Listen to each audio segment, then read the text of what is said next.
Hello students. Good morning. अभी तक हम लोग अपने फिजिक्स के लेक्चर में electric charge, electrostatic force and electric field intensity ये सब पढ़ चुके हैं और काफ़ी क्वेश्चंस भी हमने ट्राई किया। उसी अ, उसी क्रम में अगले टॉपिक जो है वो है इलेक्ट्रिक फील्ड लाइंस। तो इसके बारे में हम थोड़ा समझेंगे और इसकी प्रॉपर्टीज़ को जानेंगे। ठीक है, सीबीएसई बोर्ड के लिए इम्पोर्टेंट है, इवन आईआईटी जेईई के लिए भी है। सिंपल टॉपिक है, बहुत ज़्यादा कॉम्प्लेक्स नहीं है। इसके बहुत सारे पॉइंट्स हम लोग ऑलरेडी पढ़ चुके हैं। ठीक है ना, तो स्टार्ट करते हैं।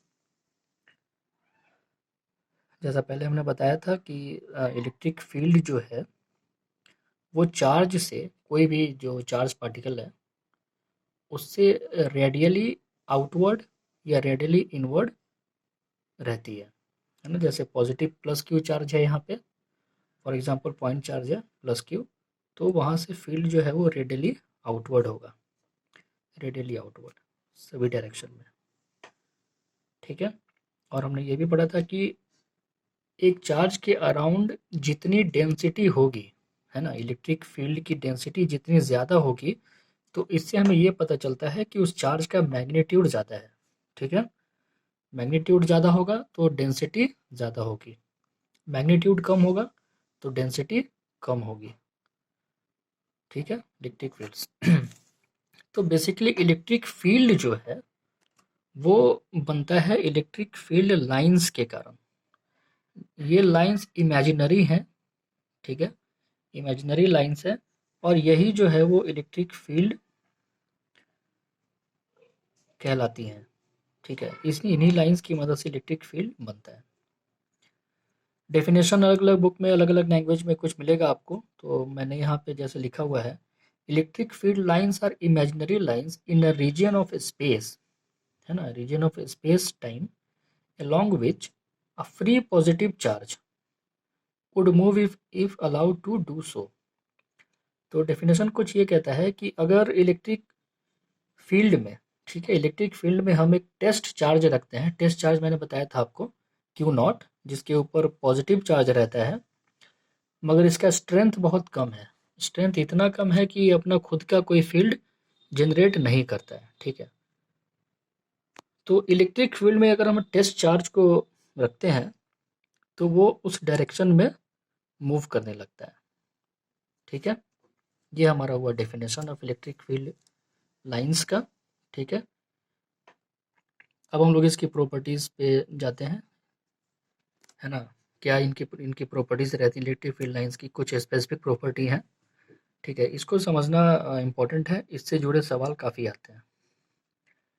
पहला है, जैसा कि हम लोग जानते हैं, ये पॉजिटिव चार्ज से निकलती हैं, ऑरिजिनेट होती हैं पॉजिटिव चार्ज से और टर्मिनेट होती हैं नेगेटिव चार्ज पे। मतलब कोई पॉइंट चार्ज यहाँ रखा हुआ है प्लस क्यू और यहाँ पर कोई माइनस क्यू रखा हुआ है, तो ये ओरिजिनेट होंगी प्लस क्यू से और टर्मिनेट हो जाएंगी माइनस क्यू पे। ठीक है, originate from plus Q, terminate on minus Q. दूसरा है कि ये कोई क्लोज लूप नहीं बनाती हैं, मतलब एक लाइन जो यहाँ से जनरेट हुई वो यहाँ पे टर्मिनेट हो जाएगी, वो लाइन वापस यहाँ नहीं आएगी। ठीक है, तो ये क्लोज लूप नहीं बनाते हैं। ठीक है, ये हमारा दूसरा हुआ। तीसरा हुआ, तीसरा प्रॉपर्टी ये है कि इलेक्ट्रिक फील्ड लाइंस जो है वो एक्चुअली यूनिवर्स में कहीं भी टर्मिनेट नहीं होती है। ठीक है, जैसे हमने कोई प्लस क्यू चार्ज रखा हुआ है केवल स्टेशनरी पोजीशन पे, है ना, तो इससे जो चारों तरफ लाइंस निकल रही हैं रेडियली आउटवर्ड, ओके, तो ये इनफाइनाइट रहेंगी, कहीं भी ये टर्मिनेट नहीं होती है। धीरे धीरे धीरे धीरे, चूंकि हम लोग फॉर्मूले में पढ़े हैं E equal to K into Q by R square, तो इन्वर्सली प्रोपोर्शनल होता है आर स्क्वायर का, तो रेडियस जितना डिस्टेंस बढ़ेगा इलेक्ट्रिक फील्ड इंटेंसिटी की वैल्यू कम हो जाएगी, मगर वो टर्मिनेट नहीं होती है। ठीक है, याद रखने वाला पॉइंट है। चौथा पॉइंट है, the number of field lines are subjective. ठीक है, सब्जेक्टिव डिपेंड अपॉन पर्सन। जैसे आपने कोई चार्ज क्वेश्चन में दिया हुआ है या आप इमेजिन कर रहे हैं कोई चार्ज है प्लस क्यू, तो आप उसके अराउंड बहुत सारे फील्ड लाइंस निकाल सकते हैं, 4 भी निकाल सकते हैं, 5 भी निकाल सकते हैं, किसी को मन में आया तो 6 भी निकाल देगा, 7 भी निकाल देगा, ठीक है ना। तो ये डिपेंड करता है, ये सब्जेक्टिव होता है कि आप कितने फील्ड लाइंस ड्रॉ करते हैं, ठीक है।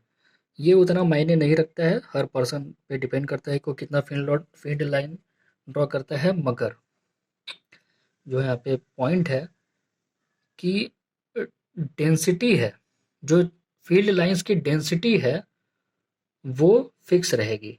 मतलब जैसे प्लस क्यू चार्ज से आप मैंने जैसे यहाँ पे 2 2 4 2 6 8 लाइन निकाला है, ठीक है ना। 8 लाइंस को हमने ड्रॉ किया है, ये मेरा चॉइस है कि ठीक है मैं प्लस क्यू चार्ज से 8 लाइंस ड्रॉ करूँगा, ठीक है। तो हर जगह प्लस क्यू, अगर प्लस क्यू की जगह प्लस 2 क्यू हो जाता, ठीक है ना, तो वहाँ पे डेंसिटी बढ़ जाएगी, 8 की जगह 16 हो जाएगी, ठीक है ना। अगर मैं क्यू को 8 लेके चल रहा हूँ, 8 लाइंस, तो प्लस 2 क्यू को 16 लाइंस लेके ही चलना पड़ेगा हमको, ठीक है। अगली प्रॉपर्टी हमारी वही है कि number of field lines is directly proportional to magnitude of charge, mod of charge, ठीक है। तो ये हमको, ये कोई भी ड्रॉ करे ये फिक्स रहेगा, इसलिए इसको ऑब्जेक्टिव बोला गया है। जितना मैग्नीट्यूड बढ़ेगा चार्ज का, डेंसिटी ऑफ लाइंस या नंबर ऑफ लाइंस बढ़ जाएंगी उसी प्रोपोर्शनल में, ठीक है। तो ये है अपना, ओके। आगे बढ़ते हैं। अगली प्रॉपर्टी है 6 प्रॉपर्टी, वो ये है, इसको एग्जांपल से समझेंगे। एक प्लस Q1 चार्ज रखा हुआ है, ठीक है, उसके अपोजिट में प्लस Q2 चार्ज रखा हुआ है, और Q1 और Q2 की जो वैल्यू है वो दोनों डिफरेंट है, ठीक है, दोनों प्लस प्लस चार्ज है। नहीं, ये माइनस हो जाएगा, माइनस चार्ज है ये, तभी यहाँ पे टर्मिनेट हो रहा है ना। प्लस Q1 है और माइनस Q2 है, ठीक है। अब इसका फॉर एग्जांपल क्वेश्चन में डायग्राम कुछ ऐसा दिया हुआ है, देखिए ध्यान से। यहाँ से जो 2 लाइंस निकली हैं, इनके बीच गैप ज़्यादा है। Q2 पे जो लाइंस टर्मिनेट हो रही हैं, उनके बीच गैप कम है, ठीक है। तो केवल ये जो नंबर ऑफ लाइंस या 2 लाइंस के बीच जो एंगल है, उसी से हमको ये पता करना है कि Q1 और Q2 में किसकी मैग्नीट्यूड ज़्यादा है, ठीक है। सिंपल है कि ये डायग्राम ड्रॉ किया गया, Q1 और Q2 में 2 फील्ड लाइंस को दिखाया गया है बस, और हम ये जानना चाह रहे हैं कि Q1 की मैग्नीट्यूड ज़्यादा है या Q2 का। तो पिछले प्रॉपर्टी में हमने ये पढ़ा कि नंबर ऑफ लाइंस डिपेंड करते हैं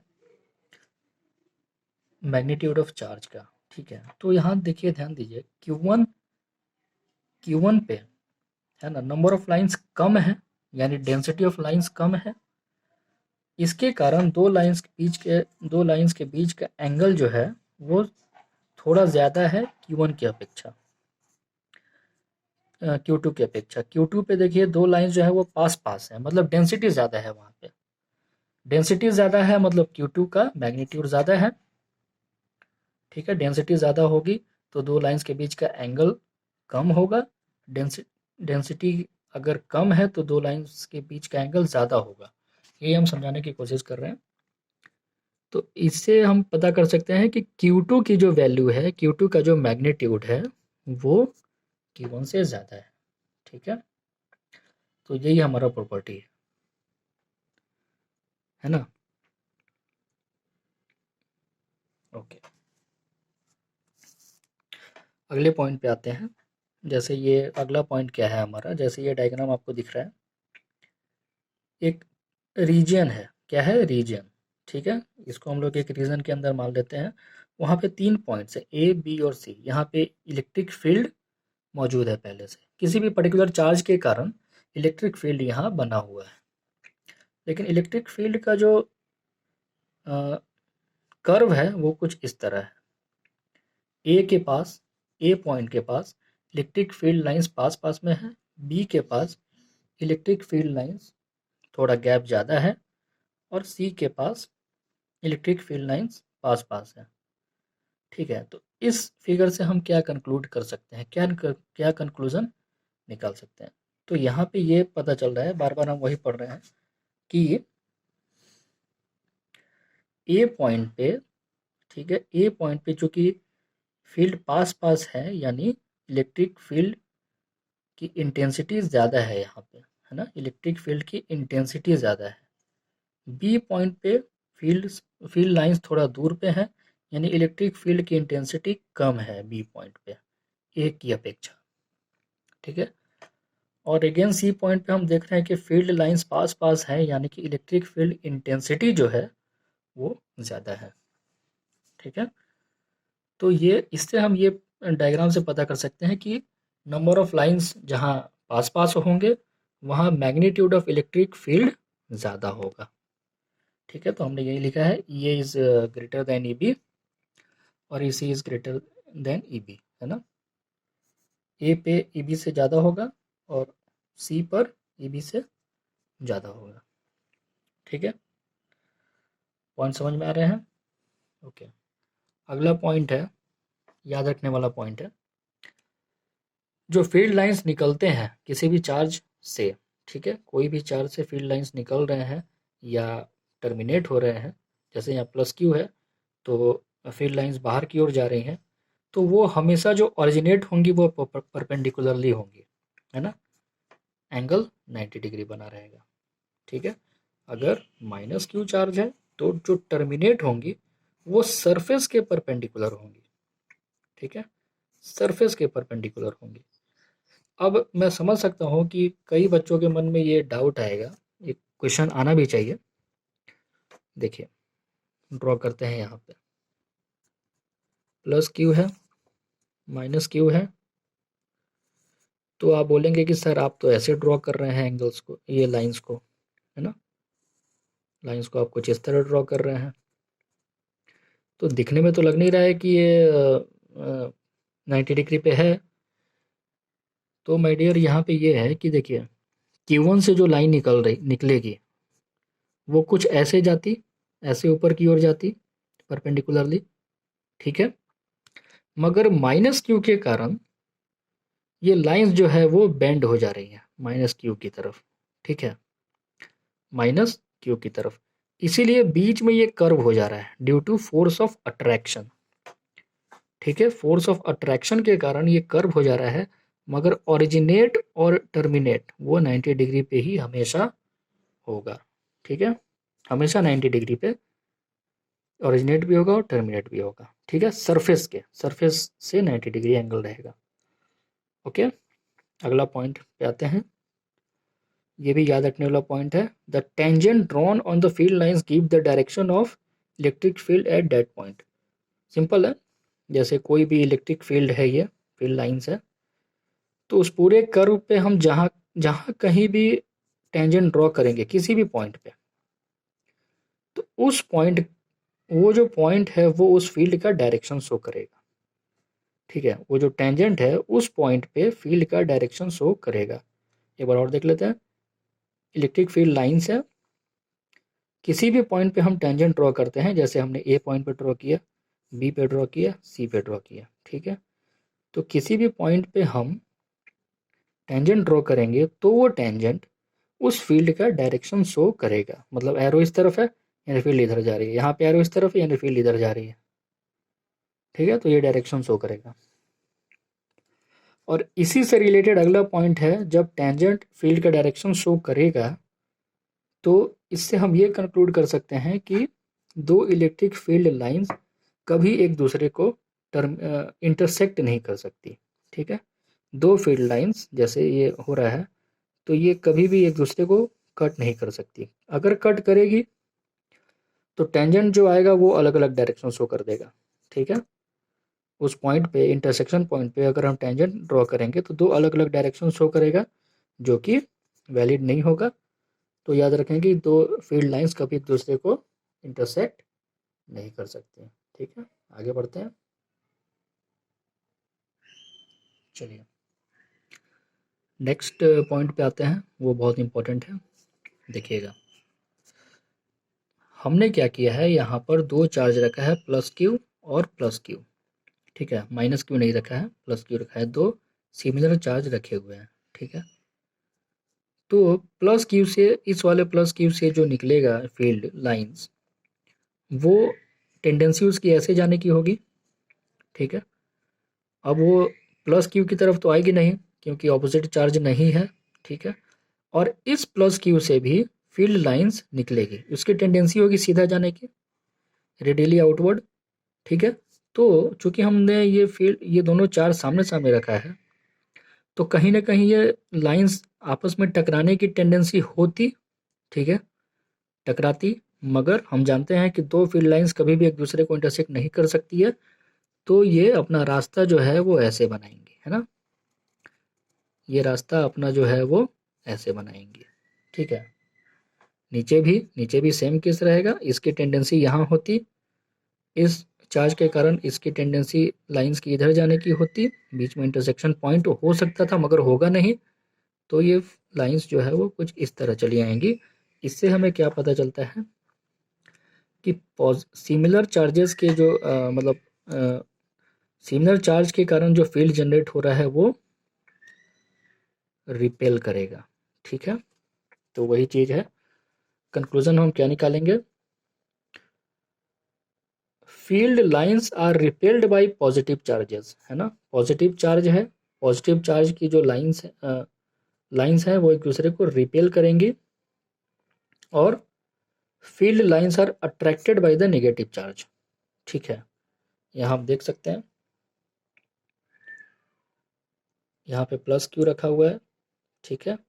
अगर कोई चार्ज, किसी चार्ज के कारण ये लाइन जनरेट हो रही है, तो प्लस क्यू के कारण वो रिपेल हो जाएंगी, ठीक है। यहाँ पर अगर माइनस क्यू रखा हुआ है, यहाँ पर कोई प्लस क्यू होता है जिसके कारण ये लाइंस निकली हुई हैं, तो यहाँ पर लाइंस टर्मिनेट होंगी, ठीक है।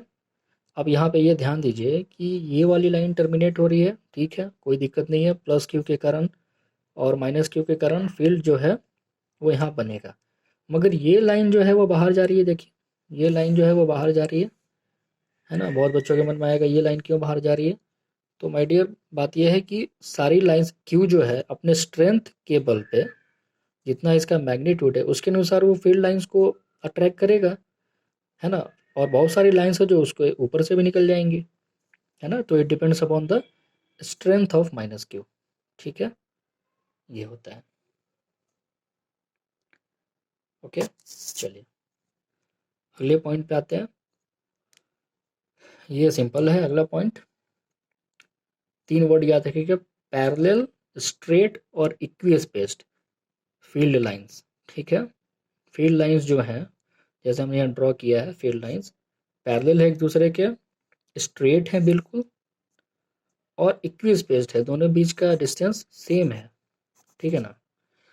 तो अगर 3 चीज़ें रहेंगी, पैरेलल, स्ट्रेट और इक्विस्पेस्ड फील्ड लाइंस है, तो वहाँ हमें ये पता चलेगा कि यहाँ पे इलेक्ट्रिक फील्ड जो है वो यूनिफॉर्म है, ठीक है। यानी किसी भी रीजन में अगर इलेक्ट्रिक फील्ड यूनिफॉर्म है, तो वहाँ पे फील्ड लाइंस जो होंगी वो पैरेलल, स्ट्रेट और इक्विस्पेस्ड होंगी, राइट। अब जैसे इसको देखेंगे, यहाँ पे इक्विस्पेस्ड नहीं है, पैरेलल भी नहीं है, ठीक है, लाइंस। तो यहाँ पे हमें ये पता चलता है कि इलेक्ट्रिक फील्ड इंटेंसिटी अलग अलग है, ठीक है ना, वैल्यू ऑफ इलेक्ट्रिक फील्ड अलग अलग है, राइट। आगे बढ़ते हैं, ठीक है।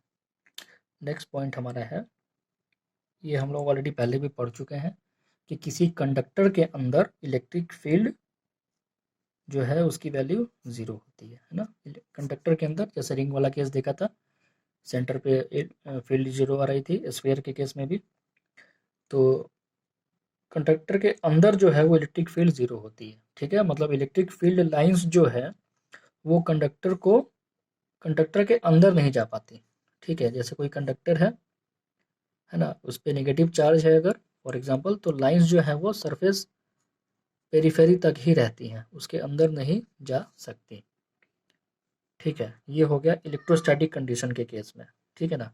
इलेक्ट्रोडायनेमिक के केस में थोड़ा सा सिनेरियो चेंज होता है, वो हम लोग डिस्कस करेंगे, बट फिलहाल इलेक्ट्रोस्टैटिक के केस में कंडक्टर के अंदर इलेक्ट्रिक फील्ड लाइंस नहीं जाती हैं, जिसके कारण ओवरऑल इलेक्ट्रिक फील्ड इंटेंसिटी 0 होगा। ठीक है, अगला छोटा सा पॉइंट है, फॉर एग्जांपल कंडक्टर पे यूनिफॉर्म डिस्ट्रीब्यूशन है ना, हम लोग ने डिस्कस किया यूनिफॉर्म डिस्ट्रीब्यूशन ऑफ चार्जेस वाला केस। तो अगर किसी कंडक्टर के ऊपर यूनिफॉर्म डिस्ट्रीब्यूशन है, वहाँ से भी अगर फील्ड निकलती हैं तो वो टोटली परपेंडिकुलर रहेंगी उस कंडक्टर के सरफेस से।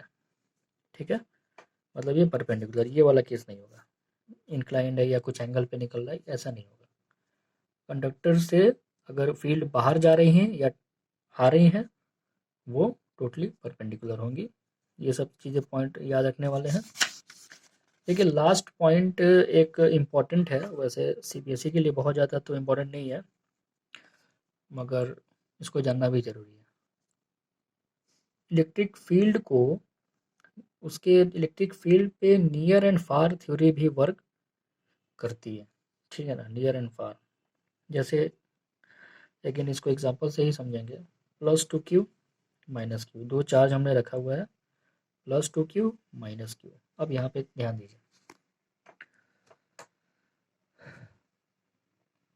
चूंकि +2q है, ठीक है, -q है, अगर हम -q से दो फील्ड लाइंस ले रहे हैं, -q पे, चूंकि माइनस है तो ये टर्मिनेट होगा लाइंस, तो -q पे हमने दो फील्ड लाइंस लिया है। ठीक है, तो ये q है, अब तो 2q में क्या होगा, 4 लेंगे एटलीस्ट हम। ठीक है, 4 लाइंस हमने लिया। ठीक है, 4 लाइन को कंसिडर किया। अब